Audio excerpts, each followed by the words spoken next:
Hi, everyone. Welcome to our latest Dysgraphia Life expert webinar. I'm Jennifer King, president and founder of Dysgraphia Life. Thank you very much for joining us. We are really excited today to have Dr. Ricia Weiner here with us. She is a school psychologist who has worked in a number of different settings, both private and public.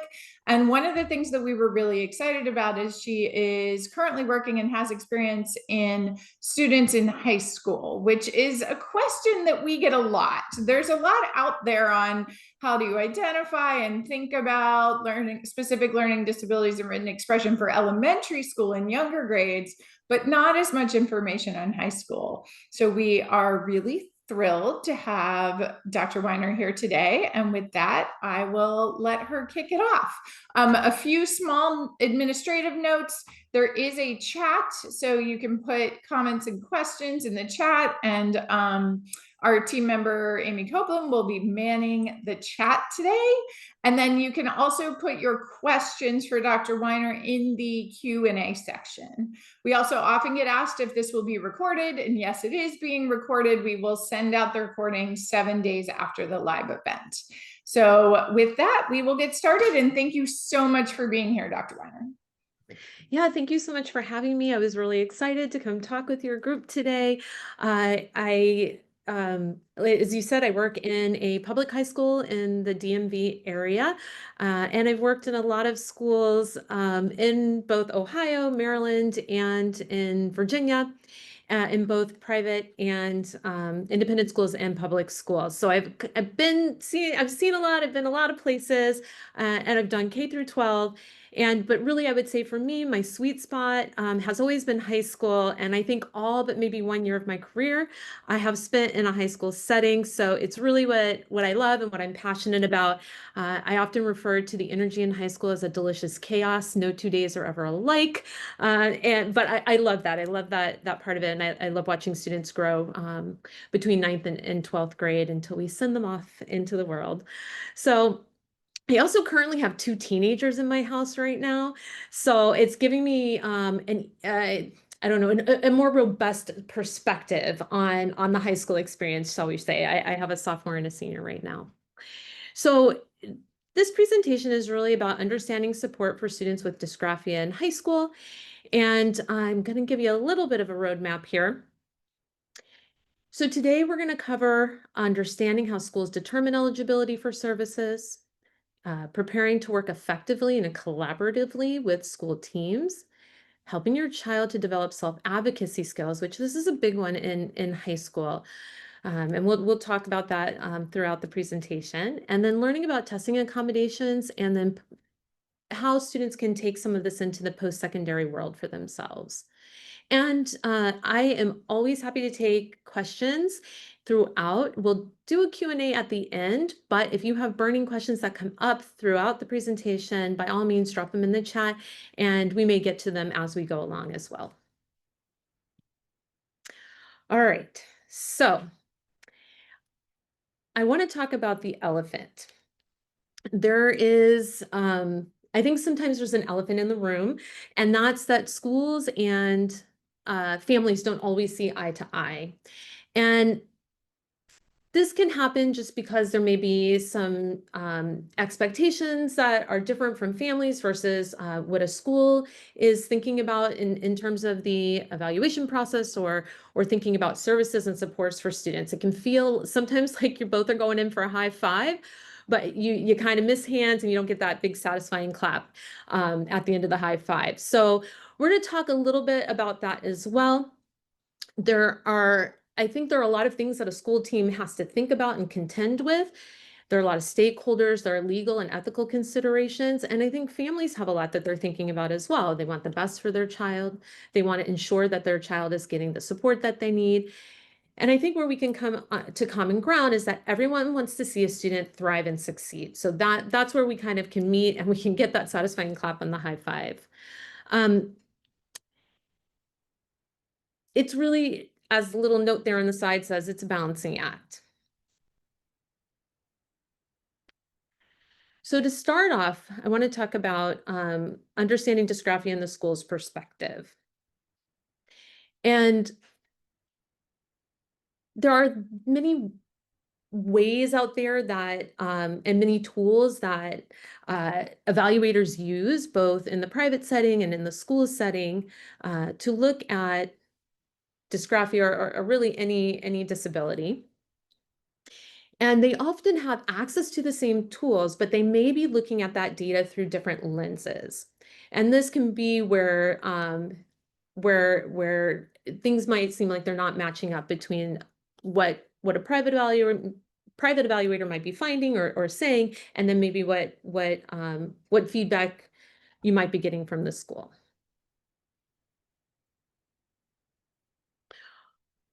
All right, so I wanted to start with the definitions, and what you see on the left there is the federal definition of a specific learning disability. It's really long. It starts with it's a disorder in one or more of the basic psychological processes involving the understanding or in using language, spoken or written, and goes on, from there. And that's the federal definition that's generally adopted by most districts. And then I just put on the right a, some information about dysgraphia, which I am going to assume that most everybody is fairly familiar with. But you can see that in school, there are 13 special education classifications, and SLD is likely where dysgraphia, that would be the definition that a school team might be considering dysgraphia under.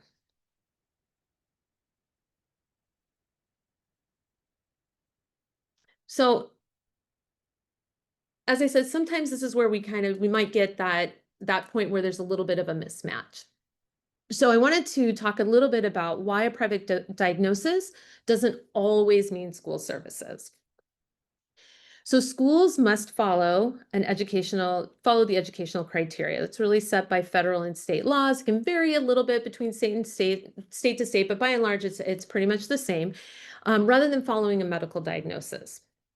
So it already makes it a little bit different and a little bit nuanced. And this is where I think, it can feel frustrating. So a student may show a disability that impacts access, a student must show a disability that impacts access to education in order to qualify for services, whether that's under special education or Section 504. And so sometimes you might have a private evaluation that diagnoses dysgraphia or another disability, but that it may not meet the criteria that a school team is looking for. And this is where, like I said, it can be nuanced, and this is where people can feel frustrated. We're going to talk a little bit later about how we can maybe come together, which I think is always great. But I wanted to bring this to light because in my work, this is where I see sometimes this mismatch is where conflict can arise. And again, I want to just remind everybody that we're all on the same team, right? We all want to see students succeed. We all want to see students do their best. And so that's the point. If we keep that in mind and kind of keep students at the center, this is where we can come together.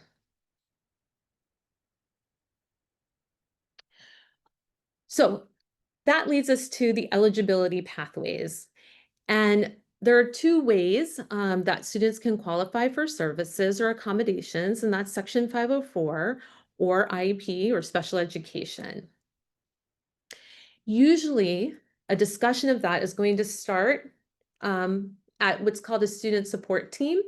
It may be under a different name depending on what district you're in, but it's going to usually kind of conjure a feeling that a team is coming together to think about how to support a student best.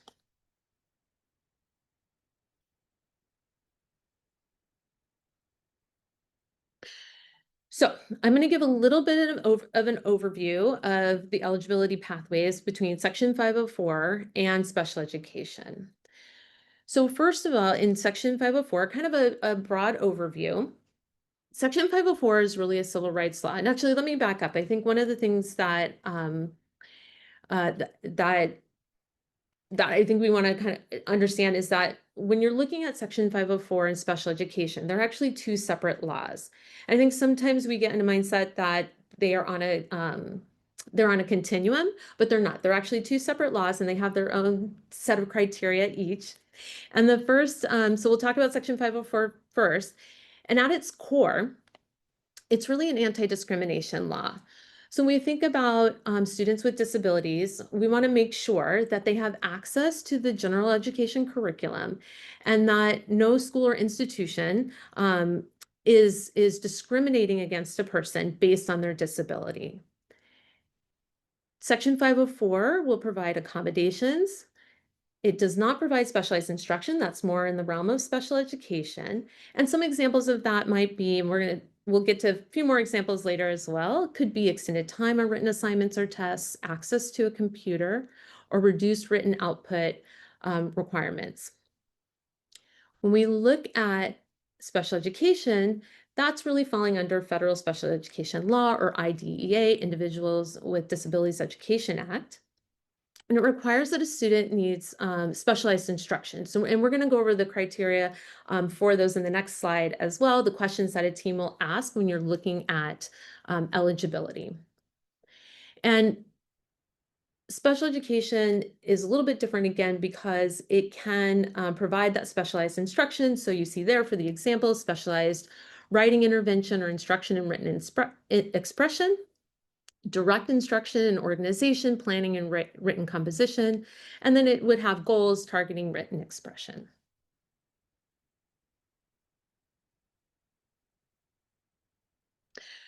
So when we look at the questions that get asked, these are the main questions that are going to get asked if you're looking at eligibility under Section 504 or special education. The first criteria is there a documented disability? And that can be if you do have that private evaluation, that diagnosis, you can bring that in. The school may also want to do some evaluations to look at that. But the first point is there a documented disability? If you're looking at Section 504, the next question would be, does it substantially limit a major life activity? And that's the words that are used in the law. And so that could be writing, learning. There's lots and lots on the list. It could be bending, thinking, concentration. Here, I think what probably applies most with dysgraphia would be writing or learning, though there may be other things that apply too. And does the student need accommodations?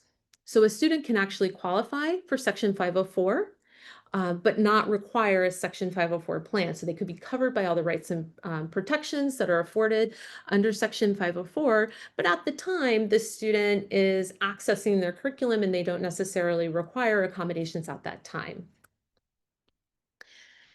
Under special education, the questions that get asked are, does the disability adversely affect educational performance? That's that educational impact. And does the student require specially designed instruction? So is there some sort of instructional need that the student requires in order for them to access their education? And evaluations that are used in order to determine this could be classroom performance, work samples, historical data. And what that can be is any sort of testing, like standardized testing that was done in the school. It could be report cards, teacher comments from the past, anything like that. And then looking at teacher input. So in high school, as you can imagine, a student has many teachers. And so a team would be soliciting input from all of those teachers to see how the student is doing throughout their day. And then a psychoeducational assessment. So that's, the cognitive measures. It could be in some educational testing that would all sort of fall under there. It could be visual motor integration. And then the comparison is going to be to grade level standards or typical functioning age mates or peers.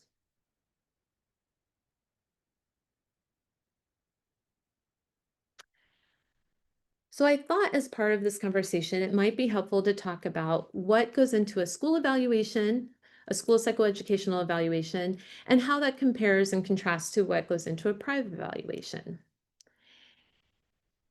Here you see that the shared goals are to understand a student's learning, behavior, and emotional functioning, to identify strengths and areas of need, use standardized research-based tools, and provide recommendations to support student success.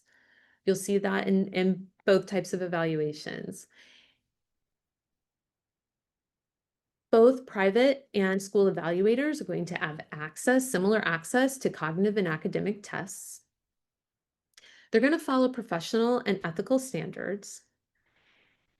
They're going to gather lots of sources of information. It could be through interviews, observations, input from parents, of course, and then also teachers. You're going to get a written report, and this can help guide the interventions at school or home to support student success. So this is where they are in alignment. With the differences, in a school setting, the school must follow a legal timeline. And sometimes that can be right in alignment with the private evaluation timeline, and sometimes it can be a little faster depending on the outside provider. It may take a little more time, but the legal timeline for special education is about, it all gets sort of wrapped up from start to finish in approximately 3 months. So where I'm at, sometimes states have a little bit of say in what that timeline will be, but it has to be standardized across the board. So in the district that I'm at, when a a family brings a referral, or anyone brings a referral, we have 10 days in order to meet on that referral and talk about it. So that might be the student study team meeting. If we decide to move to evaluation, we would have 60 days to complete the evaluation, write the reports, and come back and meet as a team. So all of that would happen within 60 days, which can sound like a lot, but it does move pretty quick. It does feel like it moves pretty quickly. And then if a student is found eligible, particularly under special education, you would have 30 days then to write an IEP, an individualized education plan, and then come back together to talk about that plan and finalize it. And that would all happen within 30 days. If you're looking at Section 504, in the district that I'm in, we typically follow the same timeline as special education just to keep us on our toes and to make sure that families can have a standard that they can expect. In school, different people may take part in the comprehensive evaluation. So for example, a school psychologist might do the psychological evaluation, a special education teacher may do the educational part of the evaluation. You'll have teachers doing teacher narratives, and there may be an observation that's done, could be the counselor, another administrator who does the observation. So everybody, and depending, there may be some other parts. If you have an occupational therapist who's going to be doing a part of the evaluation, they'll have their own report and meet with the student as well. So you may have lots of people pitching into the overall comprehensive evaluation. In a private eval, you may have one person who's doing all of that work. And then the team will come together and determine if a student qualifies for special education or 504 services. There's going to be a focus on school-based supports, and that it's going to be used for educational decision-making within the school system. In a private evaluation, it will depend on parent consent. They may rely on questionnaires or secondhand reports, which is a great way to get information. You're going to be looking at clinical diagnosis, might come from the DSM. So that's a little bit different because in the school, you're going to be looking at, particularly for special education, you're going to be looking at special education classifications. Like we talked about SLD, there are 13 classifications overall for special education, so that could be a little bit different. And a private evaluation may be informing home, therapeutic services, tutoring, and may suggest other accommodations or recommendations for the family. That private evaluation can be very helpful to the school team, so I always recommend sharing that information if you're comfortable. But it does not always mean that the school will adopt all of the private recommendations because they may not be appropriate in the school setting, but they will be considered. So, kind of having all of that information, how do you work with a school team? And every school team member, you can see in that little post-it note on the bottom there, the team is going to make decisions collaboratively, and parents are partners in that, and they're partners in the process. And I want to really stress that point because sometimes I think parents can feel like the team is just talking and rolling, and parents may not feel like they have a say, but you do. You are an equal team member, and you I want you to feel like you're part of the team. To me, that's really important. I always say in school, the team has experience, like we have experience in an in of many, but a parent has more of a case study. They understand their individual student um, much more deeply. And so with sort of a breadth of knowledge of students and the depth of knowledge, when we bring that together, that's when we can really support students best. So who's on the team? As I already stated, parents and guardians are going to be on that team. There's going to be a local education agency representative. And for those of you who have worked with school teams in elementary or middle school, this will be just a review for you. But the local education agency representative is usually going to be an administrator. You're going to have a general education teacher. In high school, you may have more than one teacher coming to that team meeting to give input on how the student is doing. And then there's a special education teacher, or sometimes called a case carrier. If it's an initial eligibility for a student, they've not already had special education services, you might just have a special education teacher there who may not know your student, but is knowledgeable about special education and can offer that expertise. You'll have a school psychologist like me, who's knowledgeable in understanding disabilities and evaluations and that kind of foundational knowledge. And then you might have a student support coordinator or a 504 coordinator. Some districts have them, some don't. In some districts, the school psychologist may play a dual role as a psychologist and the student support coordinator. In the district I'm at, we are very fortunate in that we have someone who is designated as that person. And they typically are someone who's going to understand the process and kind of keep the whole team moving. So they'll help facilitate the meeting and make sure we're crossing our T's and dotting our I's. At the high school, this is a very, very important point. We love to have students involved. And this is because at this point, students start to have, well, as we all know, students often have opinions very early on, but in high school, they especially have opinions about their education. And they want, in my experience, want to be knowledgeable about what's happening for them and and for their education. And so we really love to have students there. They are great in informing us about their own experience. Sometimes as adults, we know what we see, but students have a very different perspective on that. And so it's really great to have their voice represented. Sometimes if you've never had your student participate in a meeting, that can make you feel a little bit nervous.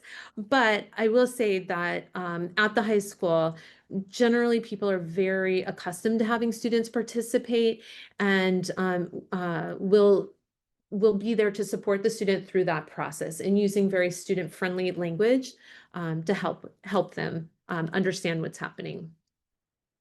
And the last, sometimes you can have other people as requested by the parent or the school. This could include an occupational therapist. It could be the counselor in the district I'm in. We always have counselors participate because they do know their students really well. It could be an outside specialist or an advocate that the parent may want to have involved as well.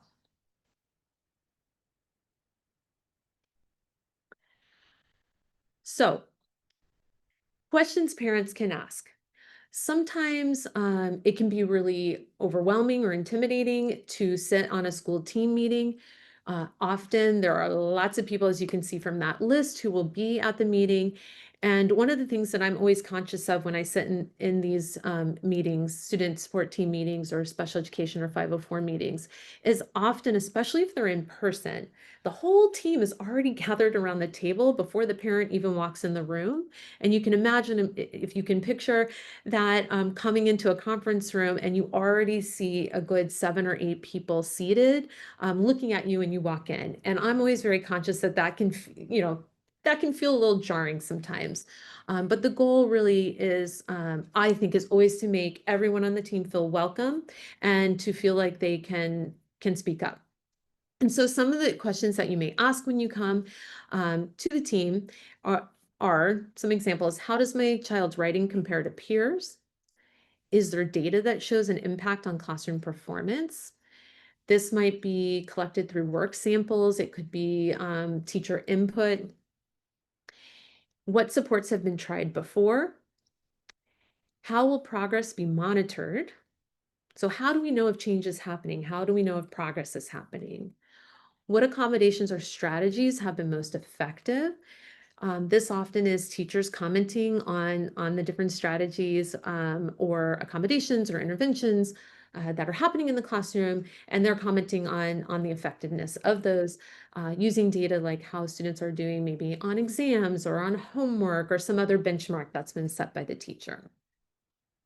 And then the other question is, how will teachers be informed of these supports?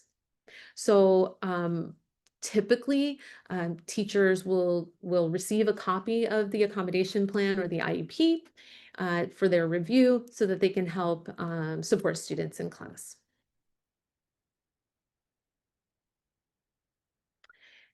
And I would recommend, if you do have questions, if you think of questions beforehand coming into the meeting, definitely come with them written down. There's a lot happening in those meetings. And so if I always want to make sure that people get their questions answered. So sometimes it's great to write them down before you come in. I always try and reach out to parents before meetings, just to, because it is a lot of people in the room, to make sure that we've had that connection before the meeting. So if there are any questions in particular that they want to ask beforehand, it can help to have people hear those questions ahead of time so that you can get a more robust answer to your question when the meeting comes, and it can help the meeting be as efficient as possible. So what can one expect from the school? So as we've already talked about, the focus is very much going to be on functional impact and access for your students. So accessing the curriculum. Decisions are going to be team-based and data-driven. So you may hear the word data a lot. What data do we have to support that? This is one thing, especially in high school, to remember. Supports will evolve. They will evolve over the course of your students' time in high school. If you have students, your students obviously in elementary and middle school, I'm sure things have evolved then. The one thing I can always guarantee is that students will change. We might not know exactly how, but we know that they're changing. It's really one of the most dynamic times in our lifespan. And what a student comes in needing in ninth grade, as they develop more independence and an understanding of themselves, that can really change over the course of 4 years. Uh, One thing I think is always important, and this is one ideal that I hold for myself, is that I feel like if we're doing a good job, that we are helping students to be less dependent on accommodations as they learn more good student skills. Now, is that always a reality? No, sometimes students need the exact same accommodations that they come in ninth grade through senior year, and that's fine. But I think if we have our eyes set on helping students to be as independent as possible and to learn as many compensatory skills as possible, then we are really helping students to, again, like I said, gain that independence. So over time, don't be surprised if those supports evolve and change. Plans are really written to represent what a student requires at that moment, not really thinking about to the future, because a plan is dynamic. You can always come back at any time and tweak, change, add. So a plan is written to what a student needs in that moment. The other expectation is teachers will implement accommodations, but students may need to request them or use them proactively. And this is really important just to think about. If you have a teacher who teaches a full day is going to have at least in this district, about 130 students, 120 students that they'll be working with throughout the day. And while they are informed of the plan, sometimes it may be in a certain moment that a student has to remind a teacher, hey, by the way, remember I get extended time for these assignments. Usually you only have to, a student may remind once or twice, and the teacher's like, right, of course, you get that. And that's just that working together on it.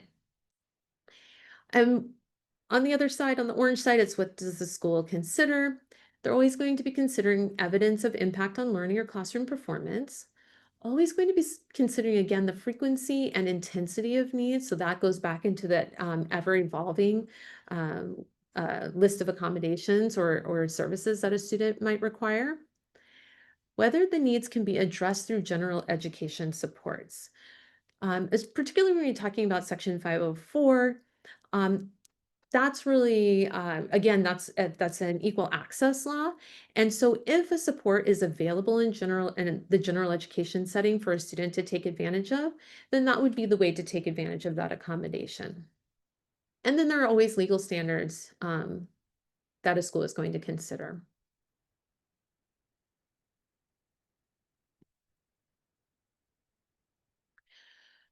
So this slide I threw in, and this was through my conversations with Amy. We were thinking about strategies versus interventions versus accommodations and versus modifications.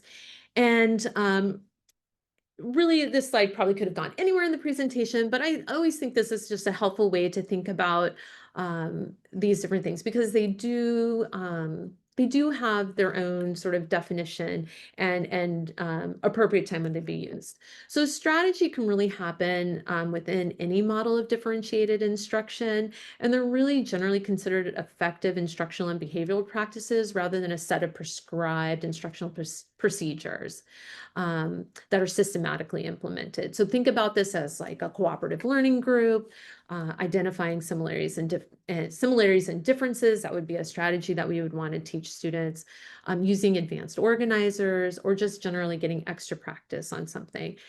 Often strategies are really thought of as being part of good classroom instruction. Interventions are used to strengthen a student's skill level. And so interventions are things like, they could be things like repeated reading or targeted or individualized writing interventions. Individual or class-wide behavior plans would be an intervention. It's really trying to target a skill and help a student improve on that skill. Accommodations, they're there to bridge a gap, but they do not necessarily strengthen a skill. So you could think of this as proximal seating. It could be small group testing. Computer use for written assignments would fall in here. Extended time for assignments and/or tests, that would sort of all fall under accommodation. They're not really strengthening a skill, they're helping to bridge a gap. Typically, you would see, as discussed before, accommodations can be part of an IEP or a 504 plan. And the last one is a modification. That's really changing what's expected of a student. So all the students, all the grade level peers are expected to learn multiplication or division, and a student with a disability is expected to learn to count to 100. So the expectation is different. This will be seen as part of an IEP most typically. Usually when we get to the high school level, especially for what would be considered high incidence disability, so like a learning disability, usually by the time we get to high school, we're thinking about accommodations.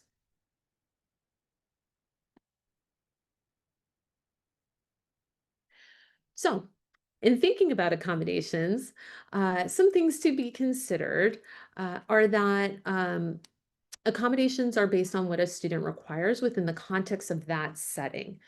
So, for example, and this is just kind of a big example, excuse the simplicity of it, but it's really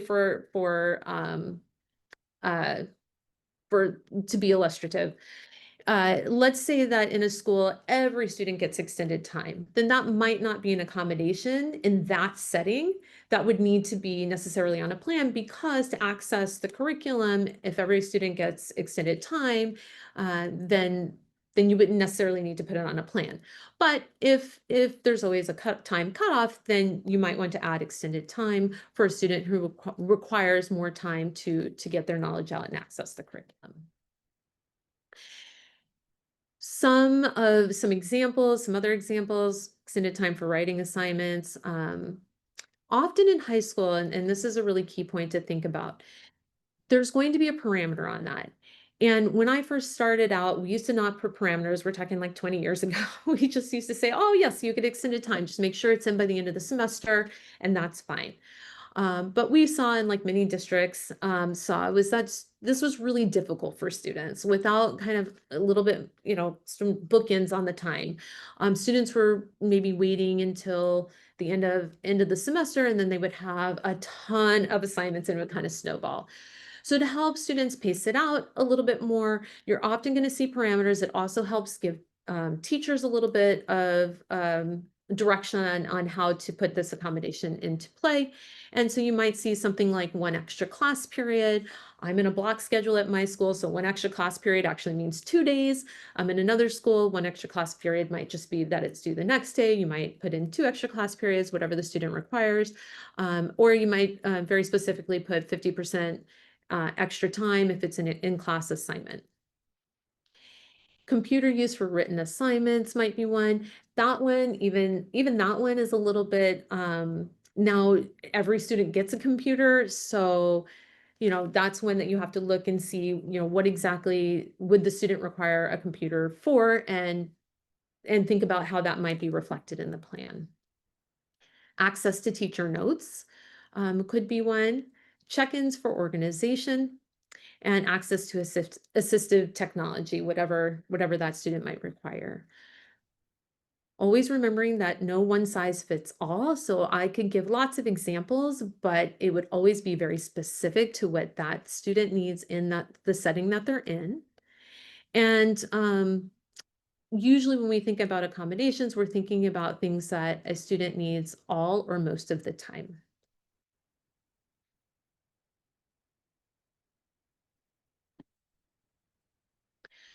So we touched a little bit on encouraging your student to participate and how to be a self-advocate. And one of the things I always say is high school is the training ground for life.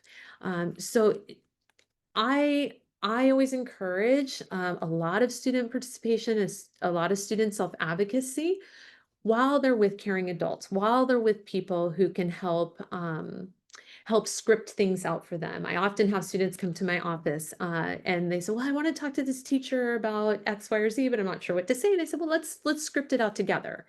Let's think about some questions we can ask. Let's think about pulling your thoughts together so that you can make sure that the person that you would like to talk to is understanding your point of view." And so I think it's really, really important to encourage students to participate. And this will help them too as they leave us at high school and go out into whatever they choose to do after high school, that they can then advocate for themselves, because it really will be on them at that point. So helping students speak up for themselves. Again, involve your student in school team meetings. Maybe some of you already do that who have middle schoolers. Sometimes it is appropriate to encourage a middle schooler to participate, or at least for a portion of the meeting. It doesn't always have to be all of the meeting. But again, we love that participation here in high school. Encourage your student to describe what helps them learn best. And that might be something that they would want to think about prior to coming to a meeting so that they can write it down and kind of have that in the back of their minds when they come to the meeting. Because again, there's a lot of people around, there's a lot of stuff happening, and we want to make sure that the student voice definitely comes through. And I put some practice phrases like, typing helps me organize my thoughts, or can I have a copy of my IEP or 504 plan so I can look at it myself? I always encourage students to get a printout. Sometimes they will print it out really, really small and then fold it into the back of their phone case. Now our students can't have phones here, but so that doesn't work as well anymore. But we have them put it in a folder in their backpack, somewhere where they can pull it out and reference it at any time, so that they're very clear about their plan, and that they can articulate that to others that they're working with, other adults that they're working with. And then they might be thinking in other ways, what's the best way to remind a teacher about my accommodations without feeling awkward? And that is definitely one of the things that I will review with students, is how to ask for that and be assertive in asking for their accommodations, but also in a polite and a mannerly way. Building independence and confidence is essential for high school and beyond. All right, so that takes us to the beyond high school and thinking about College Board, IB, and post-secondary. Think this is one of those things that comes up always, especially around the end of sophomore and junior year. If you're talking about College Board, IB, or even ACT testing and accommodations. IEP and 504 plans only pertain to the school building and the curriculum, and that's a really important point to remember because there is some extra work that has to be done if a student would like to use their accommodations for College Board testing. That would be like SATs and AP exams, IB, and or ACTs. They're separate requests, and you have to request from those institutions. It also comes to play in dual enrollment classes for those students who are uh, participating in dual enrollment. The dual enrollment, while those classes do take place on the high school campus, they are run by whatever the partnership university is, and so or college, and so accommodations have to be requested through that governing body.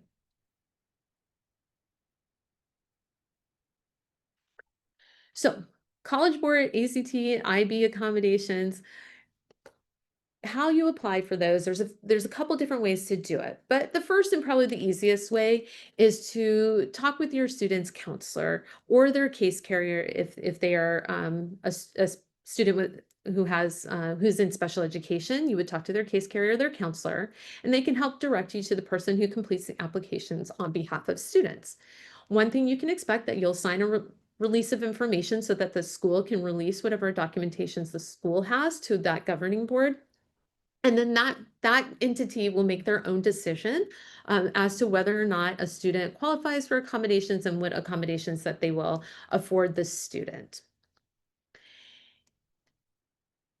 Families can also apply directly to some of these entities. So at least for College Board and ACT, if you search and search and search in their website, if you dig down a little bit, you can actually apply directly to them for accommodations without going through the school. And some families choose to do that.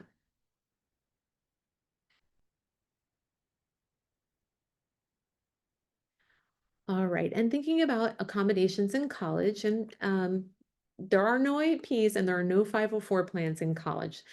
They follow a different part. They follow Section 504, but they follow a different part. We follow subpart D. Colleges and universities follow subpart E. So it's not a one-to-one correspondence there. And what happens in a 504 plan for high school, what happens in college isn't necessarily dependent on what happens in high school because they're following slightly different rules there. As your student matriculates to college, they are going to be the ones who have to advocate for themselves, which is why it's great to have them involved in high school. The university will want to deal with your student only and not parents. And so it's really great to help your student gain those skills before they go. Of course, I'm sure they'll always have you as advisors if they have questions, but they'll be the ones applying on their own. A high school cannot release to any university or college information about disabilities, IEPs, or Section 504 plans. That information is confidential, so it really does rest with the student to make those requests. You would go to the Disability Services Office or Student Support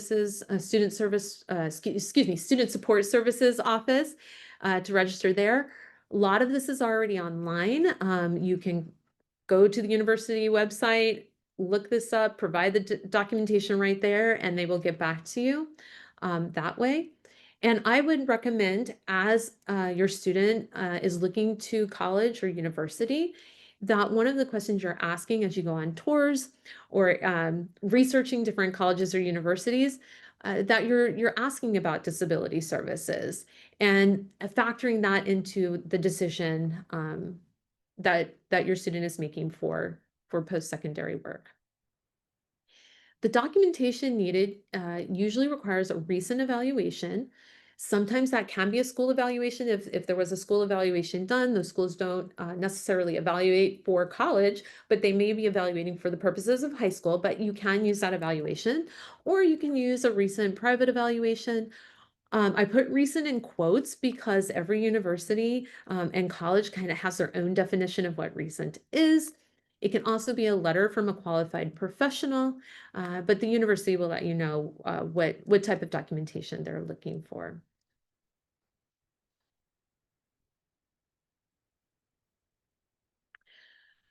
So collaboration is key. Coming back to the school team in high school, as I started, sometimes families and schools don't always see eye to eye, but the law allows for disagreement. And so sometimes that does happen, which is fine, but the law allows for that. So there are ways to work through those disagreements or where we don't see eye to eye. The key to always remember that I always try to remember is to keep cool. Again, we all have the same goal. We want to stay collegial, and we just want to inquire about next steps. But building a collaborative relationship, what parents can do and what schools should do. So as stated before, if you have private evaluations or any reports or any insight, please share that. It is so valuable and we want to hear that. We want to hear what your experience is at home, what your student is going through at home. We want to know about that. Always ask for clarification. Very, very important to understand. Sometimes we slip into jargon, right? At the school, things, words or phrases that are very meaningful for us, but may not be meaningful to the community at large. So always stop people and say, "Hey, what do you mean by that?" Again, I always acknowledge the shared goal, which is to help your child succeed, and then keeping communication ongoing and solution focused. I am one who, if I get an email and it looks like we're not seeing eye to eye, I will just simply pick up the phone and call and say, "Hey, let's just have this conversation. Let's talk it out, and let's see how we can work together on this." I always hate to let things go. I never want to let things fester because I really do. See myself as a partner to families and to the student. What schools should do, create a welcoming space, use friendly and clear language, as I was talking about, getting that two-way communication. And like I said, for me, that's not just email. I'm not going to rely on email. I want to pick up the phone and have a conversation. I want to be transparent, explaining procedures, results, and decisions. Um, I am not, this is from my own perspective, and I hope that other school folks follow this. I am not in the business of arm twisting anybody into anything. I want to be very clear about, my professional opinion.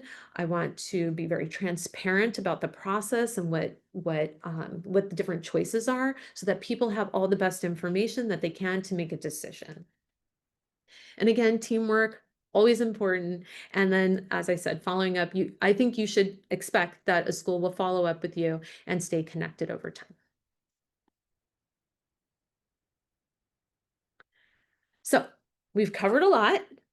And thanks for bearing with me. This is the first time I've done this presentation before.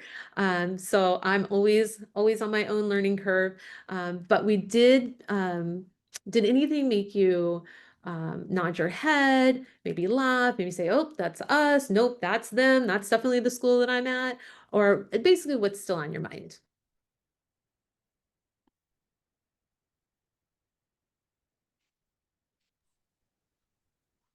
Awesome. Thanks so much, Ricia.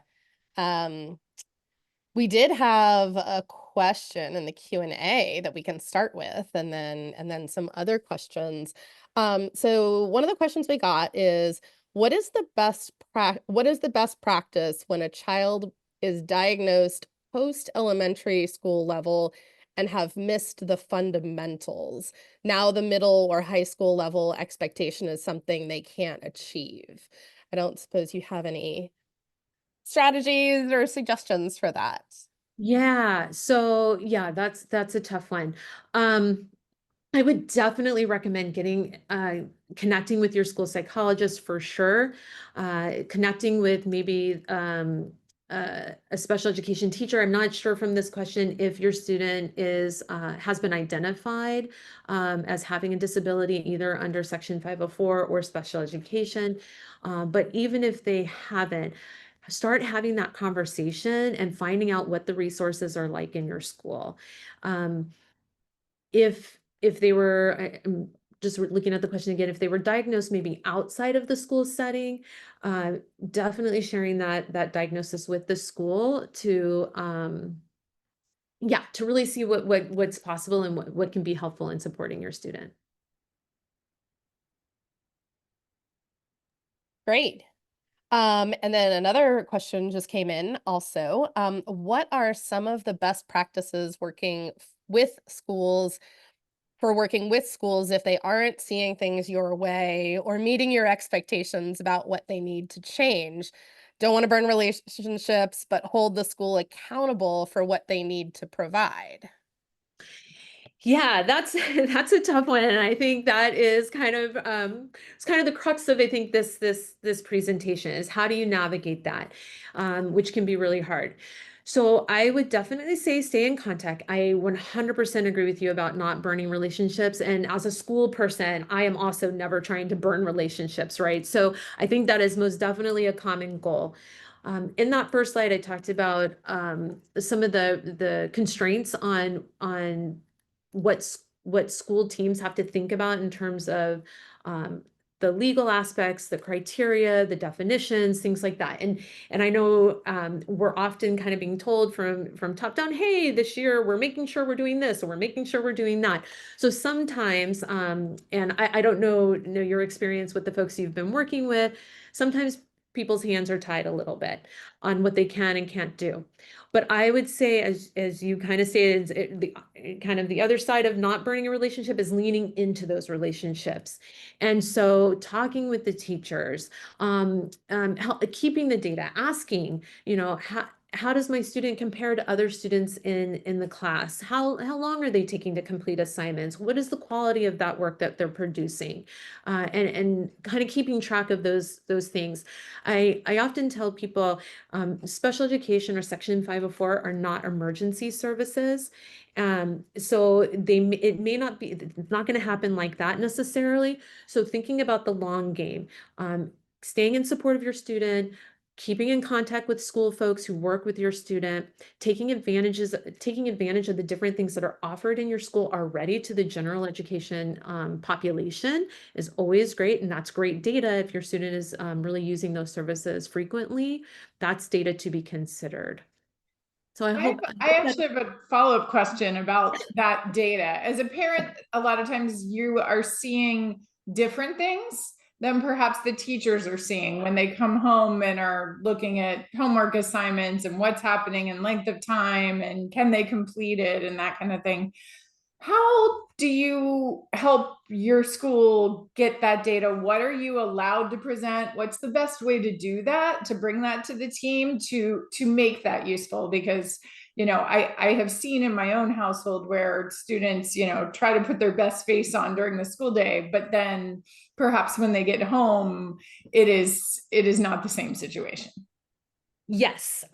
Yes, that is definitely a situation that comes up. So I would say in terms of allowed to present, I don't know that there's an allow or disallow, right? I think any information that you want to bring to the table, anybody wants to bring to the table is certainly welcome. When you're thinking about the laws are really talking about impact in school, but specifically talking about, so that right there, I think can be a source of frustration because the school is thinking about what's happening during the 7 hours that I have your child here, and what do I need to do to help your child get through the 7 hours that they're here performing at this institution, right? And then you're at home, and your child may be a little mush puddle on the floor during homework time and really, really struggling and having a tough time. Specific to Section 504, 504 considers mitigating measures. And so if there are things that you're doing at home to mitigate the difficulties that come about because of a disability, then that is something that can be considered in eligibility. So I would definitely bring that information. Always, a story can always tell when you tell data as if it's a story, that's always going to be more compelling to people, right? But also back it up if you keep track of how long it takes your student to do that work at home. If you can simply just jot down, sometimes it's not always that simple, especially nowadays, right? There's like 10 minutes on the phone, 5 minutes on the work, 20 minutes on the phone, 30 minutes on the work. So it's a little bit harder. But the best way that you can sort of keep that information can be really helpful. And then bringing that to the team in a collaborative way. So, this is my experience at home. So mitigating measures are considered in terms of eligibility for Section 504. They are not considered in terms of writing a plan necessarily. So if we kind of think through that, right, we're supposed to consider students without mitigating measures for eligibility. Imagine them without any of those things helping. But for the plan, you can only accommodate what is an issue in the school, what needs accommodation in the school. So just kind of keeping that distinction. I think if you can hold that in your mind while you're having these conversations, it may help to understand why the school may be saying one thing or another. Great. Thank you. I think so. One other question, we'll see. We may have time for one other after this, but do you have any specific assistive technology tool recommendations at the high school level? And that may be something that that you've seen students using or that teachers have talked about. Is there anything? And I know that it probably really depends on what the specific need is, but what are you seeing in high school as far as assistive technology? So the assistive technology is a little bit out of my lane. I am very fortunate in my district. Like once it gets to that point, we have people who are very trained in assistive technology and education and kind of the intersection of those things. So I'm not as well versed on that, but that is certainly a question I can follow up on and talk to my colleagues and find out what they're using. There is some speech to text things. There's some things like that are out there, but specifics, it would be hard for me to say off the top of my head. Here's one thing to consider though in assistive technology. Generally speaking, in any district, it's going to be approved at the top what apps or assistive technology can be used. It is not where you kind of say, hey, this is the thing that helps my child. Can we use that? And that can be another frustration point. It really has to be approved from the top. And those are the only things that a school has access to. Now, sometimes you can introduce something and then you can like raise it up the flagpole and someone might be able to approve it and then it might come back down to you. That usually takes some time, but that's just something to consider as well. Just because that can be it's frustrating to me. Sometimes I have like apps for mental health, like, things that I want to introduce, but if they're not approved by the district, then they're just like, nope, can't put it on a school device. Well, thank you so much. We're at time and we want to be respectful of your time, but we really appreciate the time today. I think everyone learned a lot, particularly about how you think about these things at high school with multiple teachers, multiple team members, all of that. So we want to thank you for being here. As we said at the beginning, we will be posting the recording. It will be available in 7 days on our Dysgraphia Learn site, learn.dysgraphia.life. So everyone can look for it there. And we have a quick poll for those who are attending live to fill out. Thank you to everyone for joining us today. And we will be posting a handout from Dr. Weiner as well. Thank you again, Dr. Weiner, for your time and expertise. It was greatly appreciated. So have a great evening, everyone, and good night.